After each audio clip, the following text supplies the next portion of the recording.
Эрнис Асек Улу. Жить.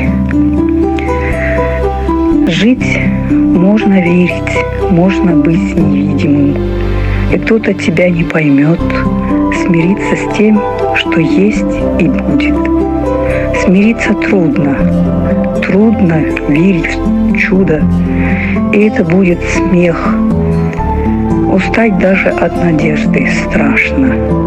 Страшно прятаться в пустоту. Быть молчаливым, быть тем, кем ты не был. Думай о прошлом, и перелом, трещина на теле будущего. Можно улыбнуться тому, кто тебя не понимает. Мстить – это глупость. Глупость и тупость. Вот что нас окружают. Чувствую, и мне очень страшно. Осталось немного дней. Я хочу жить. 1992 год. Эрнис Асек Улу. Читала Нуркамилова Кенджикуль.